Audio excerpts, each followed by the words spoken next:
Welcome back, ladies and gentlemen, to another episode of Argos Anonymous. My name is Adam, and today we're going to talk Hokken, because the fourth booster set for Argent Saga, Echoes of Hokken, just dropped today, kind of. If you have a local game store, you're able to go to the pre-release for Echoes of Hokken. And Amicon is, as another example of them really supporting local game stores in a nice way, especially in the current environment where they're not as supported by some other card games that we will not name. You can buy product from local game stores if they are hosting Argent Saga events, which is really cool because the official release for like internet retailers and stuff doesn't start until October 15th. So I was able to pick up some Argent Saga cards, and I thought before we talk deck lists and strategy and do box openings, let's do a quality review. Looking at this set, it looks like they stuck with the same, it's probably the same printer, I assume, that they had for the previous set, Ascension. The foiling patterns are the same, which is really nice because, you know, with Ascension, we were so impressed because we could see the art behind the foiling, and Echoes of Hokken is the same, which is really good because, as you'll see, some of the art is really cool. This is the Kumakori, the Penguardian Tutelary. This is the giant.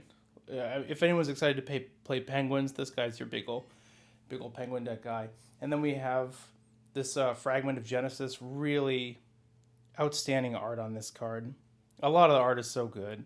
Hats off to you guys. I mean, the art before, I feel like it's been getting progressively awesome. Like, they always had some good art scattered through the sets, but Hokken is nuts. The art's so good. So I'm really glad we can see it through the foiling. We got a Conga, Sacred Forest Beast King. Look at that bling behind him. So yeah, the same foiling pattern. You'll see here, let's put some of the secret rares from Hokken up top. And we'll just pull out, so the secret rare from Ascension look the same. This is a secret rare from Ascension. You can see it has this like starry night sort of pattern of flare behind the art, right? So you can still see the art. And then secret rares and Revelations were similar, except that it just covered the whole card. Now, it's not a big problem with secret rares. You can still see the art just fine.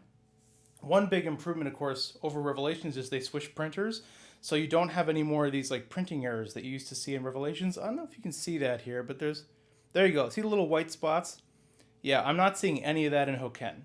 Hokken is free of that, which is really nice to see. So that's good. And then, of course, Betrayal, we didn't have any secret rares, so we'll just skip over that. Let's move these aside and talk about Argent rares. So Argent rares in Hokken, same pattern that we saw before. We have this like arcs and whirls sort of bling, and it's behind the art for the most part, which is awesome because it can really pop. Like, look at that. It pops, but you still have this beautiful artwork. This is our Xyla, Speaker of Hildia, not Zelda of Hyrule, for anyone who's wondering. And same thing before, they have it not covering the text, so you can still see the card text really clearly and the border of this really nice Argent Saga card. Here's an Arbiter. Really excited to play Shardworks in Hokken. These are going to be really fun.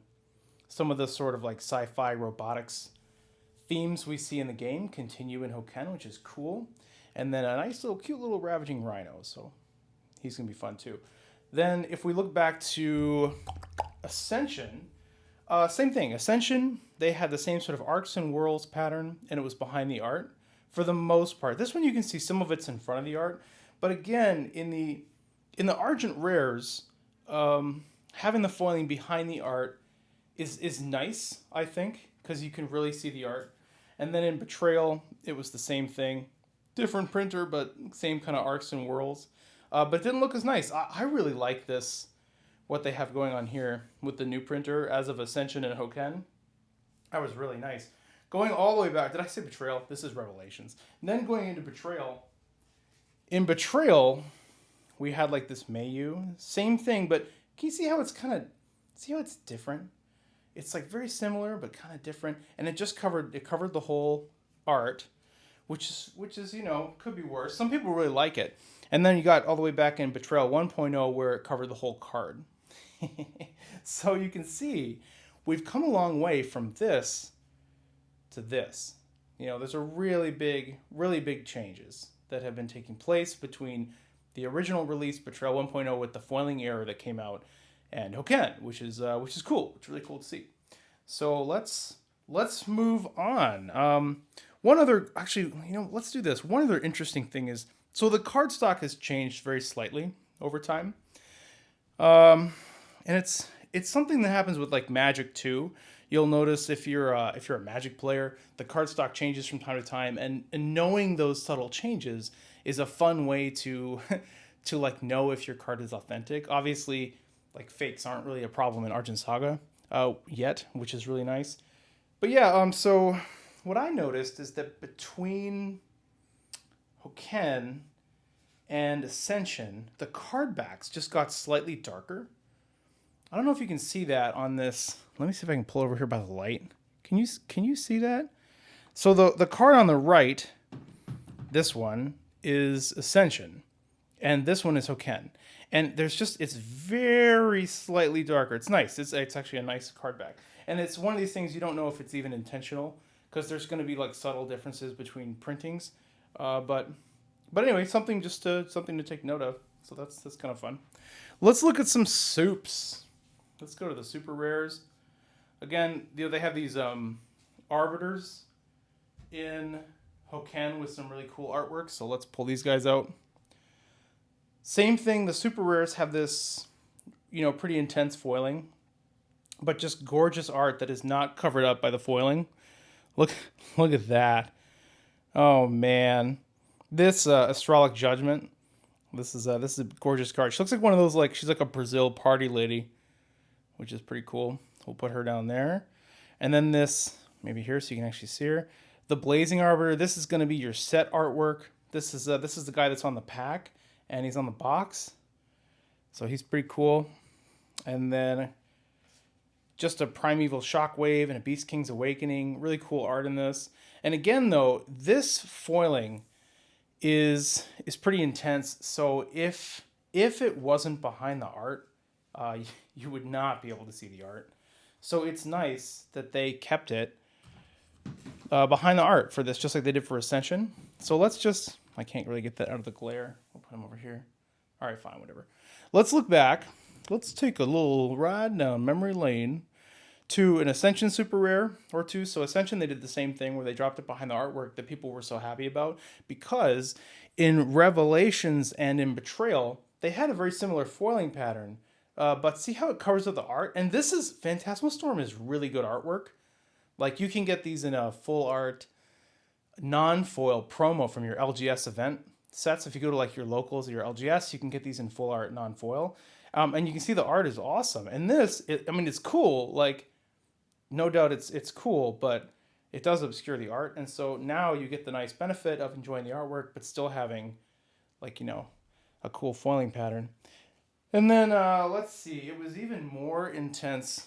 I guess actually Betrayal was kind of similar, so we'll just skip that. We'll skip it. And then rares in Hokken are also the same thing. You've got cool like Knight Rider.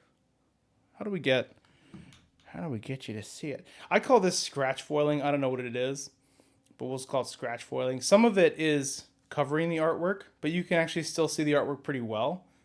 So I imagine they kind of went through this and found the ones where it needed to go behind the art. And then when they felt like it needed to go behind the art, they did it. And when they felt like it didn't, maybe that's when they didn't. This guy's cool because it almost looks like there's like a blizzard behind him. The Snowtop Elemental. He's a nice looking rare. And then let's see. Yeah, and lots of nice dinos.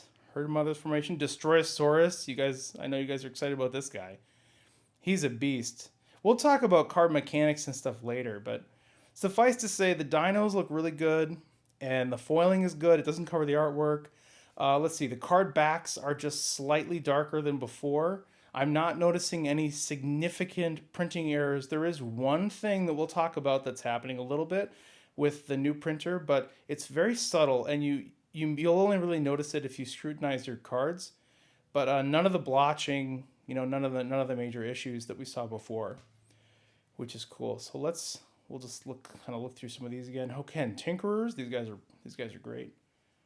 Look at that. All right, and an Astral of Valor. So what I have noticed is if you go to for some reason it's really only noticeable on foil commons. Maybe it's just the foiling pattern, but if you get a foil common Uh, let's pull one out here.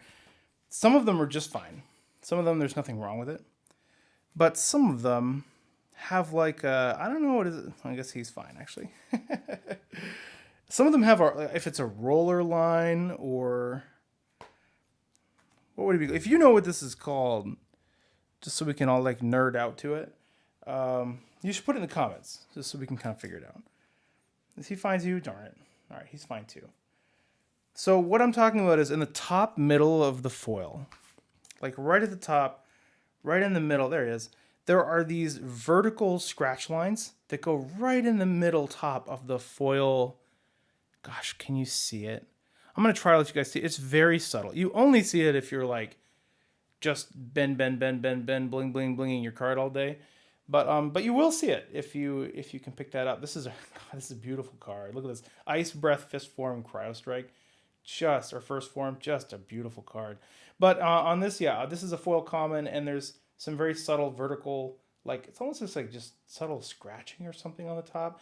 And we've wondered if this is maybe something to do with the thickness of the cardstock, because it has such nice like thick actual cardstock instead of that paper stuff.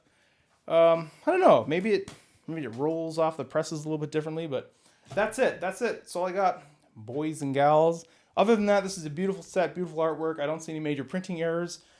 Just some subtle variants from before, and I'm really excited to open some boxes on here, get some deck lists out here for dinos and shardwork arbiters, and of course like discard ruined manipulation with dark Everes. I'll probably have to take the basic bro challenge at some point and come up with like a Zane basic units deck. We're gonna have beasts and elementals. We're gonna have all kinds of stuff. It's gonna be really fun.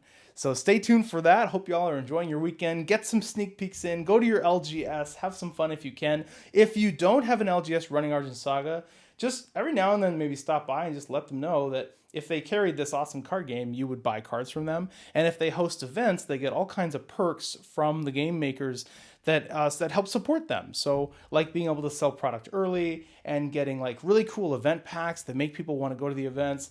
They just sometimes LGS people just need a little reminder that they could be making money and they're not. So yeah, enjoy that. Argos out.